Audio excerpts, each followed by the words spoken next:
കത്തും സിനിമ. നല്ല പൃഥ്വിരാജിന് ഒന്നും പറയാനില്ല. ഭയങ്കര ഫാന്റാസ്റ്റിക് ബ്യൂട്ടിഫുൾ അലസിക്കാണ്.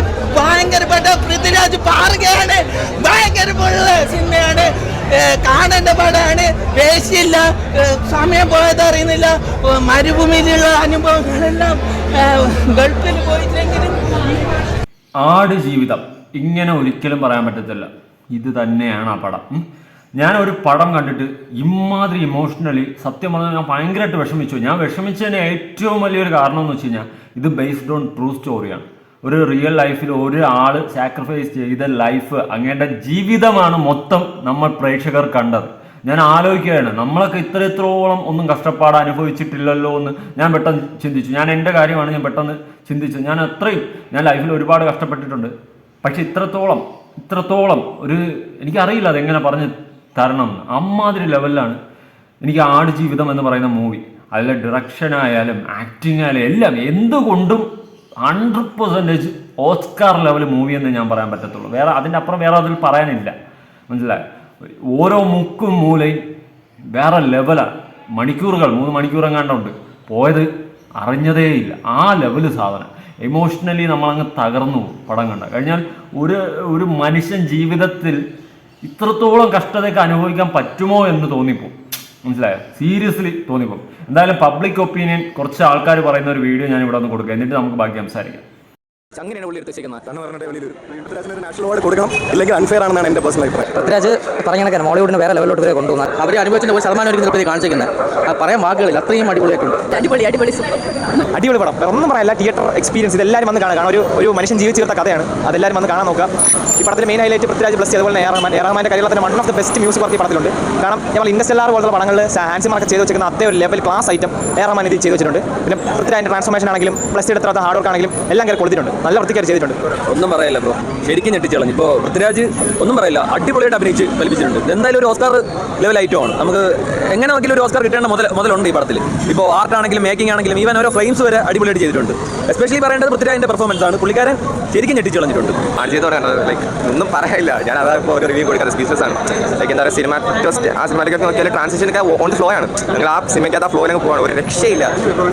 പിന്നെ കൊള്ളാം. ഞങ്ങൾ എന്താ പറയുക, ഒരു സിനിമയുടെ മുക്കും മൂലയും എടുത്തു വെച്ചിട്ട് നോക്കി അഭിപ്രായം പറയാനോ അങ്ങനത്തെ ഒരു റിവ്യൂ സെറ്റപ്പ് ഒന്നും എനിക്കറിയത്തില്ല. പക്ഷെ എൻ്റെ മോനെ ഈ പടം ഒരു തരത്തിൽ നഷ്ടമല്ല. നമ്മൾ തിയേറ്ററിൽ കണ്ടില്ലെങ്കിൽ നഷ്ടമെന്നേ ഞാൻ പറയത്തില്ല. അമ്മാതിരിയായിട്ട് ഇമോഷണലിയൊക്കെ നമ്മൾ ഒരുപാട് അങ്ങ് തകർന്നു. കാരണം ഞാൻ ട്രിഗർ ചെയ്തുകൊണ്ടിരുന്ന കാര്യം എന്ന് വെച്ച് കഴിഞ്ഞാൽ, ഒരു മനുഷ്യൻ ജീവിതത്തിൽ ഇമാതിരി ലെവലൊക്കെ കഷ്ടത അനുഭവിച്ചു പോയോ എന്ന് ഞാൻ ചിന്തിച്ചു. പിന്നെ ഈ ഒരു ക്യാരക്ടർ ചെയ്യാൻ ഇത്രയും ആപ്റ്റായ ഒരു വ്യക്തി, ഒരു ആക്ടർ മലയാള സിനിമയിലല്ല എന്നാൽ ലോക സിനിമയിലുണ്ടെന്ന് എനിക്ക് തോന്നില്ല. അമ്മാതിരി ലെവലാണ് പൃഥ്വിരാജ് ഇത് സെറ്റ് ചെയ്ത് അഭിനയിച്ചത്. ഒരു രക്ഷയില്ല. അവർ ഈ സിനിമയുടെ ഷൂട്ടിങ്ങിന് ഇത്രയും വർഷങ്ങൾ നീണ്ടു നിന്ന് കൊറോണ സമയത്തൊക്കെ അവർ തന്നെ അവിടെ പെട്ടു. അതൊക്കെ പൃഥ്വിരാജ് പറയുന്നുണ്ടാണ്. ഞാൻ ഇന്നലെ ഒരു വീഡിയോ ഒക്കെ കണ്ടിട്ടുണ്ടായിരുന്നു. പൃഥ്വിരാജ് ആ സമയത്ത് അവിടെ പെട്ടുപോയതും അവർ ഡിപ്രഷനിലോട്ട് പോകുന്ന ഒരു സെറ്റപ്പൊക്കെ ഉണ്ടായിരുന്നു ആ ടൈമിൽ.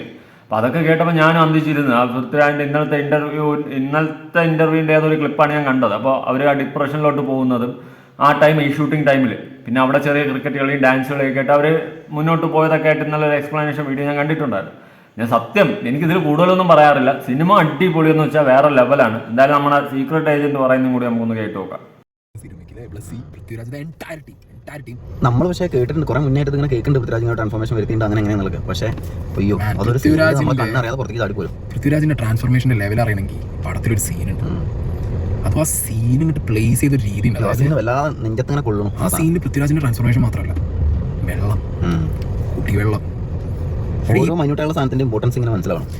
നജീബിന്റെ കഥ മാത്രമല്ല, ഇതെന്ത് കഥ, ഇത് എല്ലാ പ്രവാസികളുടെയും സർവൈവലാണ് അല്ലേ? ഒരു നജീബ് തരത്തിലല്ലെങ്കിലും വേറെ തരത്തിൽ എല്ലാ പ്രവാസികളും ഇതൊക്കെ ഈ സർവൈവൽ ഫേസിലൂടെ അവർ പോകാതിരിക്കില്ല. പിന്നെ ബ്ലസ്സി എന്താ എടുത്തു വെച്ചിട്ടുള്ളത് അല്ലേ? ഓരോ ഫ്രെയിമും മൈന്യൂട്ടാണ്. ഇപ്പോൾ ഒരു ലോങ് ഷോട്ട് ഉണ്ട്, ഇവർ ഈ ഡെസേർട്ടിലൂടെ എസ്കേപ്പ് ആവുന്ന ടൈമിലുള്ള ലോങ് ഷോട്ട്. അതിൽ ഈ ഫുട് പ്രിന്റ്സ് അത് മുന്നിൽ പോകുന്ന ആൾ കഴിഞ്ഞ് ബാക്കിലോട്ട് വന്നിട്ട് അവർ വന്ന വഴി കൂടിയൊക്കെ അതിൻ്റെ ഒരു സാധനം ഇട്ടിട്ട് അത് എവിടെയാണോ അത് അവിടെ, അല്ലാതെ അതൊന്നും എന്തില്ല, അതൊരു ഫ്രെയിമാണെന്ന് വിചാരിച്ചാൽ അതിലൊരു ബ്ലസ്സി എന്ന് പറഞ്ഞ ഡയറക്ടറിൻ്റെ ഈ സിനിമയ്ക്കുള്ള ഡെഡിക്കേഷനൊക്കെ അങ്ങനെ കുറച്ച് സീനുകളിൽ കറക്റ്റാണ്. ഭയങ്കരം, ഒരു രക്ഷയില്ല അതൊന്നും. പിന്നെ പൃഥ്വിരാജിന് അഭിനയം പറയാൻ ഞാൻ ആളല്ല. ശരിക്കും കുറച്ച് ആൾക്കാർ ഇതിൽ ആക്ട് ചെയ്തിട്ടുള്ളൂ. പിന്നെ അത് കുറച്ച് ഡയലോഗേ ഉള്ളൂ.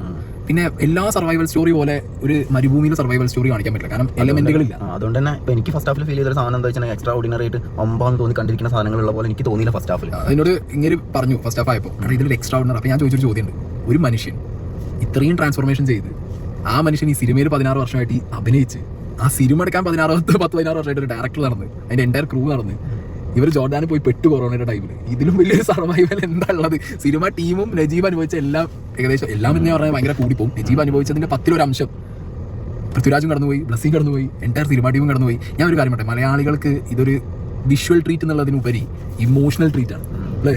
മലയാളത്തിൽ നിന്ന് ഇങ്ങനൊരു മൂവി എന്ന് പറയുമ്പോഴല്ലോ, ഇതൊരു പാൻ ഇന്ത്യക്ക് എടുത്ത് മാറ്റി സൈഡിലേക്ക്. It's an international movie and AR Rahman അതൊരു നമ്മുടെ മലയാളം മൂവി ഇൻഡസ്ട്രിയിൽ ഇങ്ങനെ ഒരു പടം, ഇത് കേരളത്തിന് മൊത്തം അഭിമാനിക്കാൻ പറ്റുന്ന ഒരു സംഭവമാണ്. കാരണം മലയാളം മൂവി ഇൻഡസ്ട്രിക്ക് തന്നെ ഇത്രയും ഒരു മാസ് പടം, മാസ് എന്ന് വെച്ചാൽ ഫൈറ്റ് അല്ല, അമ്മാതിരി ഏത് മാസായാലും ക്ലാസ്സായാലും ഏത് തരത്തിൽ നോക്കിയാലും അന്യായ പടം എന്ന് തന്നെ പറയാം, അന്യായ പടം. ഇവിടെ ഇപ്പോൾ എനിക്ക് ഈ സിനിമ പറഞ്ഞതുപോലെ ഈ സിനിമയുടെ മറ്റേ സിനിമാറ്റോഗ്രാഫി മറ്റത് മറിച്ചൊന്നും എക്സ്പ്ലെയിൻ ചെയ്യാനൊന്നും എനിക്കറിയത്തില്ല. പക്ഷേ ഏത് വാക്ക് നോക്കിയാലും 1% പോലും കുറ്റം പറയാൻ പറ്റാത്തൊരു പടമായിപ്പോയി ആടുജീവിതം. അത് ഏറ്റവും കൂടുതൽ എന്നെ ട്രിഗർ ചെയ്ത, ഞാൻ പറഞ്ഞതുപോലെ ആ വ്യക്തി ഈ റിയൽ ലൈഫിൽ ഈ നജീബ് എന്ന് പറയുന്ന വ്യക്തി അനുഭവിച്ച കഷ്ടപ്പാട്, ജീവിതത്തിലോട്ട് ജീവിക്കണം, അല്ലെങ്കിൽ സ്വന്തം ഭാര്യയും മക്കളെയൊക്കെ കാണണം, ജനിച്ച കുഞ്ഞിനെ ഇന്നേ അവരെ കണ്ടിട്ടില്ല, അപ്പോൾ ആ കുഞ്ഞിനെ കാണണം എന്നൊക്കെ ഉള്ള രീതിയിൽ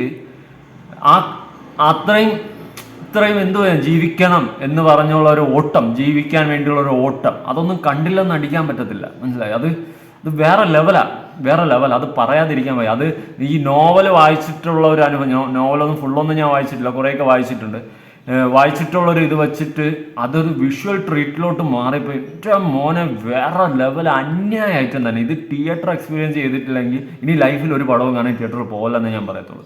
അമ്മാതിരി പടം എന്തുകൊണ്ടും തിയേറ്ററിൽ പോയി കാണേണ്ട ഒരു പടം തന്നെയാണ്. അമ്മാതിരി ലെവലിലാണ് ഈ ആടുജീവിതം എന്ന് പറഞ്ഞാൽ. സത്യം പറഞ്ഞാൽ ഇങ്ങനെ ഒരു പടമൊക്കെ നമ്മുടെ മലയാള മൂവി ഇൻഡസ്ട്രിയിലൊക്കെ എടുക്കാൻ പറ്റുമെന്ന് ഞാൻ വിചാരിച്ചില്ല സ്വപ്നത്തിൽ. സത്യം, ഇത് ഇന്റർനാഷണൽ പടം തന്നെ, ഇന്റർനാഷണൽ ലെവലിൽ പോകേണ്ട പടം തന്നെയാണ്. ഒരിക്കലും ഈ ഒരു പാൻ ഇന്ത്യൻ ആ ഒരു ടൈപ്പിൽ നിൽക്കേണ്ട ഒരു പടമൊന്നുമില്ല. ഇന്റർനാഷണൽ ലെവലിൽ ഈ പടം കൊണ്ടുപോക തന്നെ ചെയ്യണം. അമ്മാതിരി ലെവലായിട്ടും സാധനം.